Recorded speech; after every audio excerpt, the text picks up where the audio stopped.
Tony D and Little Joan in the background, and this is a screenwriter's rant on three different things coming out. First is The Tracker on TV, on CBS TV show. Kung Fu Panda 4 coming out in March, and I think a low budget movie called High Voltage. Smash like and subscribe. Thank you for smash liking and subscribing. Check out my books, links in the description. Comedy Horror in South Jersey. It's the Pineys, books 1 through 13, available at Amazon.com. Don't forget, Kindle Unlimited is free. All right. So The Tracker, February 11th on CBS. The Tracker is kind of like a warm hug of a TV show. His job is to track people, and apparently he always finds lost hikers and brings them home. I'm not exactly sure how they're going to make this a TV show for the next 10 years, but I'm sure CBS will figure out a way. I'm sure he figures out mysteries along the way as well. But it's kind of like, I think the pitch is like Bear Grylls with like a TV show bent to it, like a mystery show. But somehow he's able to make money doing this. I don't think there's that many lost hikers that somebody could actually do this, but whatever. And then, of course, there are bad guys that he has to fight, and this is Justin Hartley. Justin Hartley, don't worry, you're going to be all right. That's a lot of this trailer. Don't worry, you're going to be okay.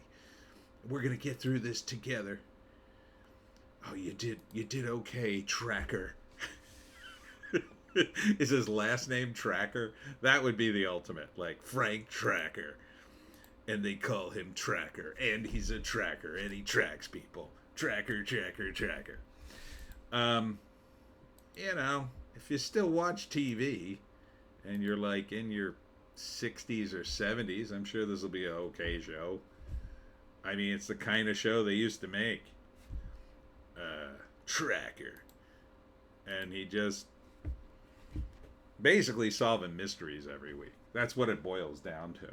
It always sort of goes into that. No matter what the premise of the show is, it always just goes into mysteries. He has to solve a problem every week, whatever it is. And it's usually some big reveal, so it has to be a bit of a mystery. And it always, happens in an hour. Somehow. I mean, more time might pass in the episode, but when you hit the 40-minute mark, like you're gonna see the end of the tunnel. Once in a while, they may surprise you with a 2-part episode, but that's about it. So yeah, it's like a warm hug, The Tracker. All right, and then next thing up is Kung Fu Panda 4. I almost did this as a separate video, but it's really not much to talk about. I mean, the first one's fine. I saw it. This is basically just another version of the first movie. Only the character's more established. They're bringing back some of the old guys. And he fights him. It's Kung Fu. He's a big fat dope. And there's wacky characters. The plot of this one is he has to transcend from his current role as the Dragon Warrior into a spiritual leader. And in order to do that, he has to beat the chameleon who could shape change into any other martial arts masters, including him.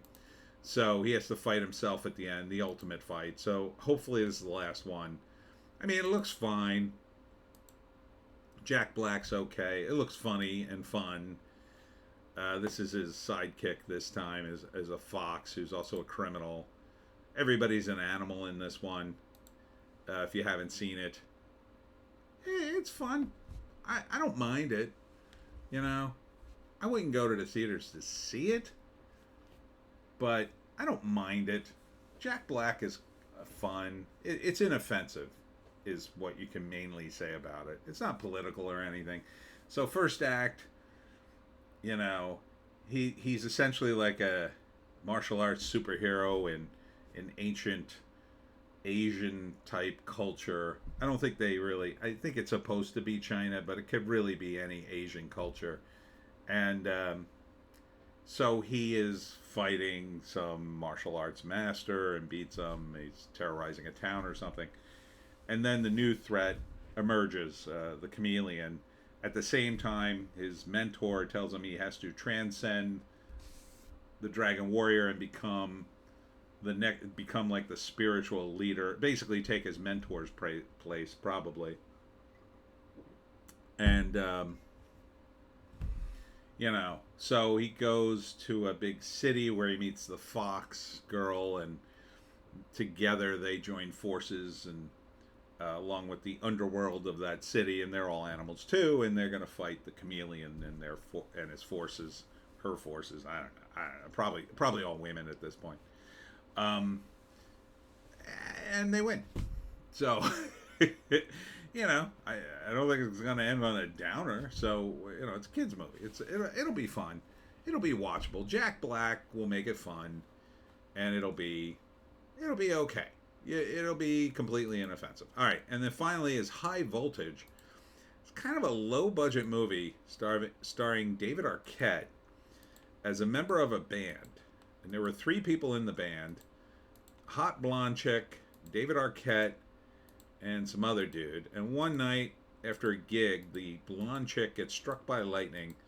She apparently dies for I don't know, hours or days, but comes back to life because of the electricity. And now she is on a tear, because dying changed her. And she also has electrical powers. This is Luke Wilson's in it too.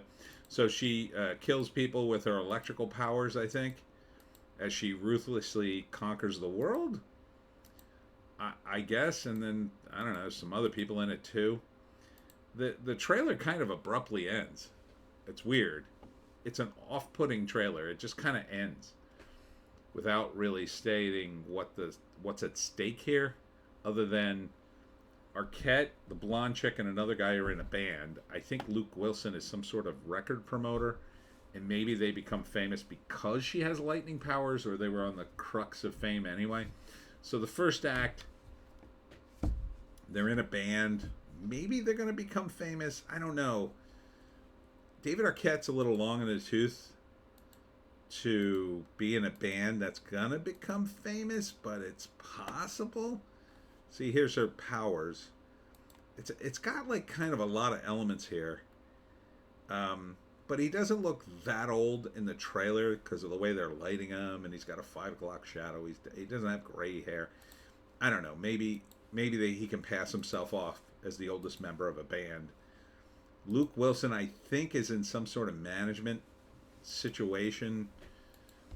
And then she gets struck by lightning, but then comes back to life. And then the real trouble begins.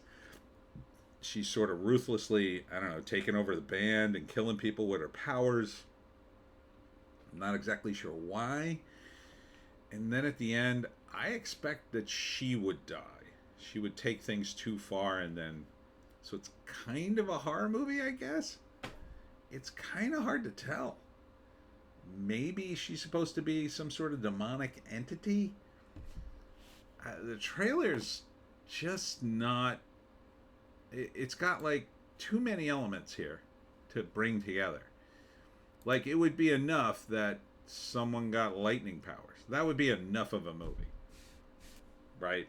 And then you add this element that it may have turned her into a killer. Okay. You could probably deal with that too. And then the band element, that's another complication. So there's a little too much going on in this movie, I think. Let's see, is there a write-up here? No. Yeah, I don't know. So, those are the 3 movies. So write-up for Kung Fu Panda. Yeah, it comes out in March. That's about all you need to know. It's way too much of a write-up. For the 4th installment, we know all these characters. Anyhow, what would I watch first? How would I rank these?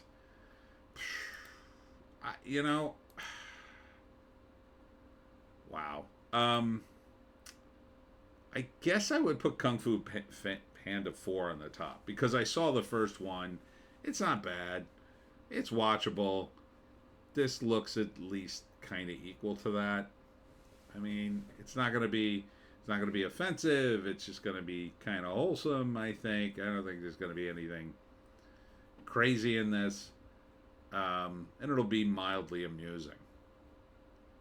Next up, I guess I would probably see High Voltage because it could just be a bad trailer.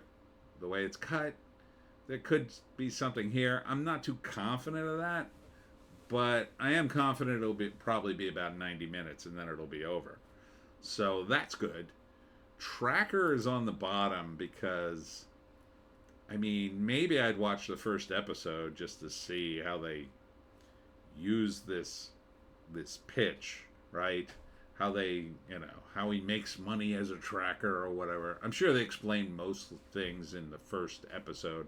And then the second episode, they're just going right into the, whatever the problem is and the mystery he has to solve. But this looks very standard TV, so I'd have to put it on the bottom. And there's no way in hell I'm going to see it. I mean, the chances of me seeing this are so remote. The only way I would see this, I'd be at an older relative's house and they had it on, and for whatever reason I was there visiting and it just nobody turned off the TV or the sound and I had to sit there and kind of endure it. That's the only way I'd see this show. And I don't think it'll be good. I don't think it'll be offensive or anything. I don't think it'll be, I just think it'll be kind of boring and predictable, Let me read the write-up on this. Tracker features Justin Hartley as a lone wolf survivalist, Coulter Shaw. Coulter Shaw. How about Colt Shaw? I don't think they call people Coulter, but Coulter Shaw, who roams the country as a reward seeker, using his expert tracking skills to help private citizens and law enforcement solve all manner of mysteries while contending with his own fractured family. Robin Weigert, Abby McKenney, Eric Grays, and Fiona Rennie also star. The series is based on a best-selling novel, The Never Game by Jeffrey Deaver. All right, that raises the profile a little bit for me. That it's based on a book, because I was going to say, it reminds me a little bit of Reacher. If he just roams the countryside solving mysteries, that's kind of Reacher's thing. So maybe this is why they picked it up. They said, "Oh, this is kind of like Reacher. Let's have our own version of Reacher, and we won't spend nearly as much money because we're not Amazon." So maybe that raises the profile up a little bit. I would still keep the same order, but there'd be a slightly better chance that I'd watch an entire episode. Maybe I'd watch the first episode, see if it's worth watching, who knows? It could be as good as Reacher. I doubt it because it's on regular TV. And, that's going to be censored and it's going to have commercials in it. I'm done with regular TV. I'm done, I'm telling you. And that's it for me, Tony D and Little Joan. Check us out on Odysee, Bitchute, and Rumble for our more based takes. If you can find a more based take, I say take it. I will be at the Hamilton Historical Society on Thursday at 7 p.m. for my talk on how to hunt the Jersey Devil. It won't be at the Hamilton Historical building. It'll be at the Canoe Club by the lake. So go to the, if you want the exact directions, go to the Hamilton Historical Society's website on Facebook, and you can find out the deets. 7 o'clock on Thursday. Hope to see you there. We'll see you